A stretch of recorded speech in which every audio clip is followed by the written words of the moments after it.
আমার খবর। দীর্ঘ প্রতীক্ষার অবসান ঘটল বোলপুর আদালতে। এদিন বোলপুর মহকুমা আদালতের নতুন ভবনের ভার্চুয়ালি উদ্বোধন করলেন কলকাতা হাইকোর্টের চিফ জাস্টিস। ছিলেন রাজ্যের আইনমন্ত্রী মলয় ঘটক সহ জেলার বিভিন্ন জজ সাহেবেরা।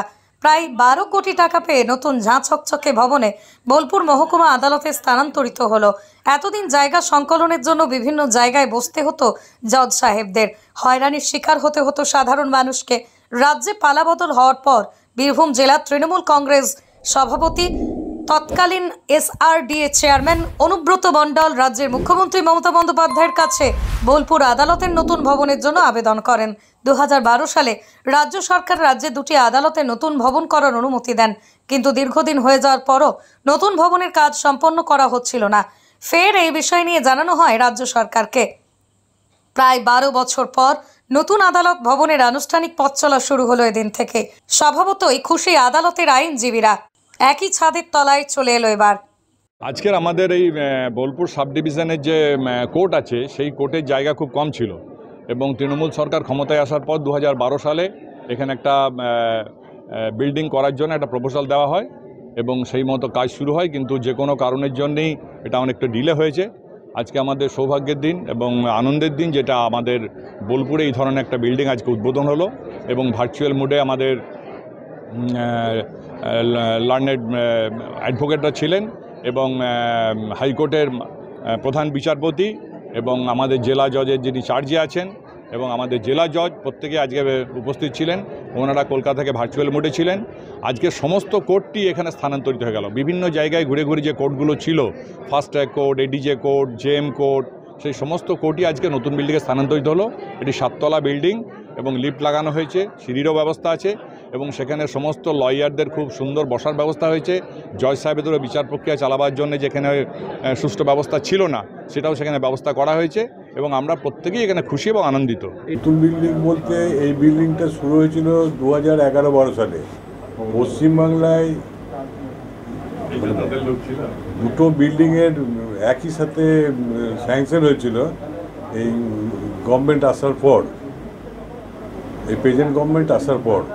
তা একটা হচ্ছে আসানসোল আর একটা হচ্ছে বোলপুর। এবং বোলপুরের এই বিল্ডিংটা করার বিষয়ে বোলপুরের যে আমাদের SRDA চেয়ারম্যান এবং SSDA চেয়ারম্যান, এদের উদ্যোগটা খুব বেশি ছিল, যার জন্যই 2011 সালের পর থেকে কাজটা শুরু হয়। মাঝখানে কিছুদিন বন্ধ হয়ে যায়। এখন কাজটা করছিলেন জুডিশিয়াল ডিপার্টমেন্ট থেকে, সমস্ত কিছু হয়েছিল এবং দেরি হওয়ার কারণ যদি বলেন তাহলে সেইগুলো তারাই বলতে পারবেন যারা কাজটা টেন্ডার করেছিলেন। তো যাই হোক, আজকে 11 সালের পর থেকে মানে মোটামুটি 12-13 বছর পর উদ্বোধন হলো। বিল্ডিংটা তো ভালোই করেছে এখন দেখে যেটা লাগছে, কিন্তু যেটা প্রয়োজন, যেখানে বিচার হবে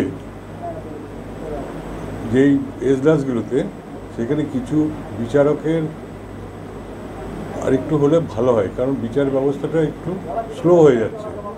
এত মামলা জমে গেছে, আরও 2-4টে কোর্টের দরকার আছে, যেমন ADJ court, fast track court, judicial magistrate court. হ্যাঁ, এইগুলোর প্রয়োজন আছে। তাহলে বিচারটা, অর্থাৎ যারা বিচার প্রার্থী তাদের যে বিলম্বটা হচ্ছে, সেই বিলম্বটা হয় না। বোলপুরের ভুবনডাঙ্গায় নজরুল পথের পাশে তৈরি হচ্ছে অভিপ্সা অ্যাপার্টমেন্ট। বোলপুর স্টেশন থেকে মাত্র 5 মিনিটে, বোলপুর কলেজ, স্কুল, স্বাস্থ্যকেন্দ্র থেকে মাত্র 4 মিনিটে, বোলপুর বাস স্ট্যান্ড এবং বিশ্বভারতী থেকে মাত্র 2 মিনিটেই পৌঁছে যাবেন অভিপ্সা অ্যাপার্টমেন্টে। রয়েছে নানান উন্নত মানের সুযোগ সুবিধা।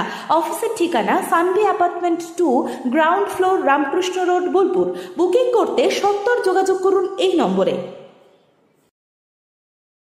দেখতে চোখ রাখুন আমাদের ফেসবুক ও ইউটিউব চ্যানেলে।